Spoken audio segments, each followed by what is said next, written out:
구독과 좋아요는 사랑입니다. 오늘 하나님께서 우리에게 주신 이 말씀의 내용은 바울이 연보에 대한 내용을 이야기하고 있습니다. 연보와 헌금은 약간 성격이 다릅니다. 헌금은 정기적으로 하나님께 드리는 것을 의미하였고, 연보는 어떠한 특별한 목적을 가지고 장기적으로 준비하여서 드리는 것을 의미하였습니다.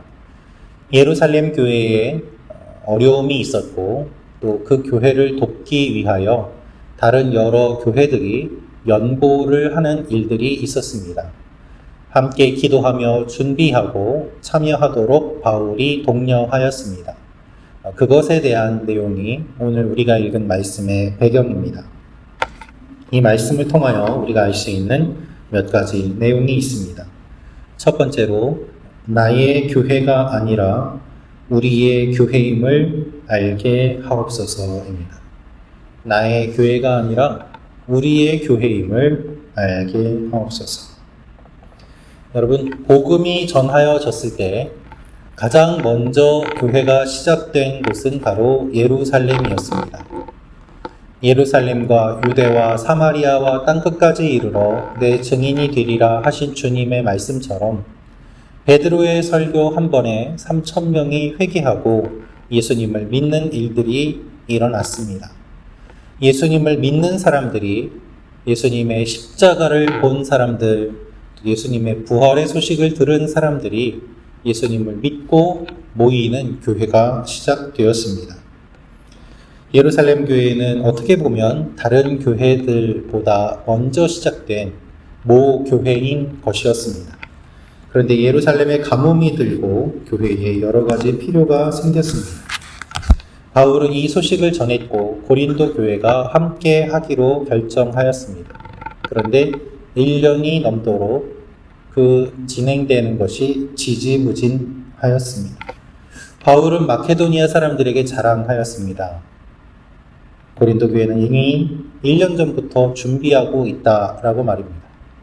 그런데 늦게 시작한 마케도니아 지역의 교회들은 오히려 더욱더 열심으로 참여하고 어려운 형편에서도 넉넉하게 넘치게 연보를 준비한 반면에 부유한 교회였던 고린도 교회는 잘 진행이 되지 않고 있었기 때문에 바울이 오히려 자랑하였지만 그 자랑이 부끄럽게 되는 상황이 되었습니다. 이것이 오늘 말씀의 내용입니다. 여러분, 연보라는 말을 보면 원어로는 좋다라는 말과 평가라는 말이 합해진 단어입니다. 서로의 필요를 채워주기 위해서 좋은 것을 드리는 것이고, 또 그렇게 드리는 것이 좋은 것이라는 의미입니다. 자발적으로 참여하는 것이었습니다. 여러분, 이것은 내 교회가 아니라 우리 교회, 그리고 내가 섬기는 교회만이 아니라 주님의 전체적인 교회를 생각할 때 가능한 일이었습니다. 나만, 내가 섬기고 있는 교회만 잘 되는 것이 아니라 주님의 교회라면 모두 잘 돼야 된다라는 마음이 없다면 이 연보에 참여할 수 없었기 때문입니다. 여러분, 주님은 우리 교회만의 주님이 아닙니다. 주님은 대한민국 크리스찬만의 주님이 아닙니다. 주님은 온 열방의 주님이시고 주님은 온 우주의 통치자이십니다. 따라서 내가 섬기는 교회, 내가 섬기는 부서, 내가 섬기는 봉사, 이것만 생각한다면 갈등이 일어날 수 있고 문제가 일어날 수 있고, 그리고 더 크게 보지 못하는 일들이 일어날 수 있음을 우리는 기억해야만 합니다. 우리 교회는 부흥해서 괜찮다. 우리 교회는 재정이 넉넉해서 괜찮다. 그러나 주님께서 보시기에는 어떻겠습니까? 부흥하고 재정이 풍성해지는 것은 하나님의 은혜입니다. 그러나 그것으로 그치는 것이 아니라 주님의 전체적인 교회를 생각하며 돌아본다면 우리만 넉넉하다고, 우리만 좋다고, 어떻게 기도를 쉬며 다른 사람들을 돌아보지 않을 수 있겠습니까?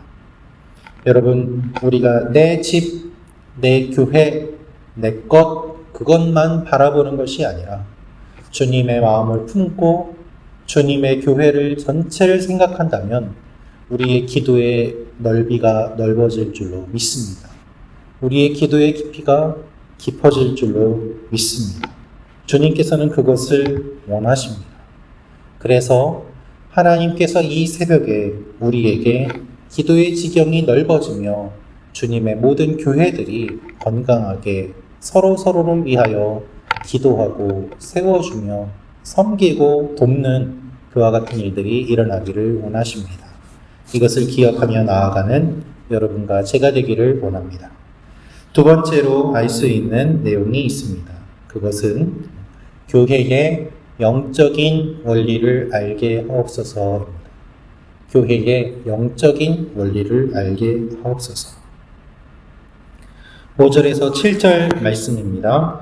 그러므로 내가 이 형제들로 먼저 너희에게 가서 너희가 전에 약속한 연보를 미리 준비하게 하도록 권면하는 것이 필요한 줄 생각하였노니 이렇게 준비하여야 참 연보답고 억지가 아니니라. 이것이 곧 적게 심는 자는 적게 거두고 많이 심는 자는 많이 거둔다 하는 말이로다. 각각 그 마음에 정한 대로 할 것이요 인색함으로나 억지로 하지 말지니 하나님은 즐겨내는 자를 사랑하시느니라. 여러분, 목회자로서 헌금에 대한 이야기를 하는 것은 사실 쉽지 않은 일입니다. 자칫하면 사람들이 오해할 수 있기 때문입니다. 헌금 때문에 또한 마음이 상하고 다툼이 일어나고 또 은혜로 헌금이 많이 모였어도 그것을 사용하는 일 때문에 다투고 갈라지는 일들이 일어나기도 합니다. 그럼에도 불구하고 바울은 헌금에 대해서, 연보에 대해서 분명하게 이야기하고 있습니다. 이것이 하나님의 영적인 원리이기 때문입니다. 영적인 원리를 분명히 알아야만 합니다. 여러분, 교회는 영적 원리에 의해서 움직이는 모임입니다. 세상 원리에 의해서 움직이는 모임이 아닙니다. 영적 원리에 의해서 움직이는데 영적 원리, 특별히 바울이 이야기하는 오늘의 내용은 무엇인가 하면 연보는 미리 준비해야 한다는 것입니다. 즉흥적으로 주머니에서 돈을 꺼내서 드리는 것이 아니라 기도하며 준비하는 그것을 하나님께서 드리는 금액보다 더 중요하게 보신다는 것입니다. 준비된 마음이 금액보다, 돈보다 훨씬 더 중요하다는 영적 원리를 이야기합니다. 그리고 바울은 이렇게 이야기합니다. 심는 대로 거둔다는 것입니다. 적게 심는 자는 적게 거두고 많이 심는 자는 많이 거둔다. 그리고 기쁨으로 드리라고 하고 있습니다. 억지로 하지 말고 자발적으로 주님께 드리는 것 기쁘게, 이것이 영적 원리라는 것이죠. 여러분, 억지로 하는 헌금은 덕이 되지 않습니다. 하나님께서 나에게 주신 은혜를 기억하며 참여하는 것이 영적인 원리입니다. 이 영적 원리를 잘 알 때 우리는 흔들리지 않게 됩니다. 하나님의 마음에 합한 일들을 할 수 있습니다. 이렇게 영적 원리에 따라 살 때 주님의 교회가 든든하게 설 수 있습니다. 여러분, 이 영적 원리에 따라 사시는 여러분과 제가 되기를 원합니다. 하나님이 여러분을 풍성하게 하실 것입니다.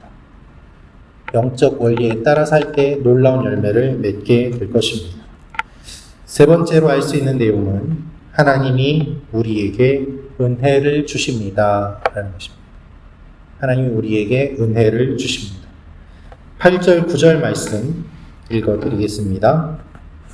하나님이 능히 모든 은혜를 너희에게 넘치게 하시나니 이는 너희로 모든 일에 항상 모든 것이 넉넉하여 모든 착한 일을 넘치게 하려 하십니다. 기록된 바 그가 흩어 가난한 자들에게 주었으니 그의 의가 영원토록 있느니라 함과 같으니라. 자발적으로 기쁘게 참여하는데 그 원리가 무엇인가? 그 마음의 동기가 무엇인가? 주님이 은혜를 주시기 때문이라는 것입니다. 하나님이 은혜를 주십니다. 그것에 따라 반응하는 사람이 연보를 드릴 수 있습니다. 그래서 헌금은 물질의 문제가 아니라 마음의 문제요. 마음의 문제를 뛰어넘는 영적인 문제요. 은혜의 문제입니다. 여러분, 받을 자격이 없는 사람이 받는 것, 그것을 은혜라고 합니다. 우리는 다 자격 없는 사람들입니다. 그런데 주님께서 우리를 사랑하셨고 예수 그리스도를 우리에게 주셔서 우리를 구원해 주셨고 영생을 얻게 되었습니다. 이것을 은혜라고 합니다. 바울은 9절에서 시편 112편 9절을 인용합니다. 이것은 주님을 두려워하는 자가 주님께 받은 복을 찬양하는 내용입니다. 여러분, 하나님은 우리에게 은혜를 주십니다. 하나님 우리를 은혜를 풍성하게 주십니다. 그 은혜가 우리에게 있기 때문에 우리는 예배 드리고 기도하고 연보에 참여하고 봉사할 수 있는 것입니다. 돈의 사용이라는 유명한 설교에서 감리교 설교자 존 웨슬레는 이렇게 말을 하였습니다. 벌 수 있는 한 벌어라. 모을 수 있는 한 모아라. 줄 수 있는 한 주어라. 이것이 탐욕의 힘을 깨뜨릴 수 있는 방법이다 라는 것입니다. 여러분, 모든 것을 자발적으로 하시고 모든 것을 은혜로 하시고 주님의 영적 원리에 따라 하시는 여러분과 제가 되기를 기도합니다.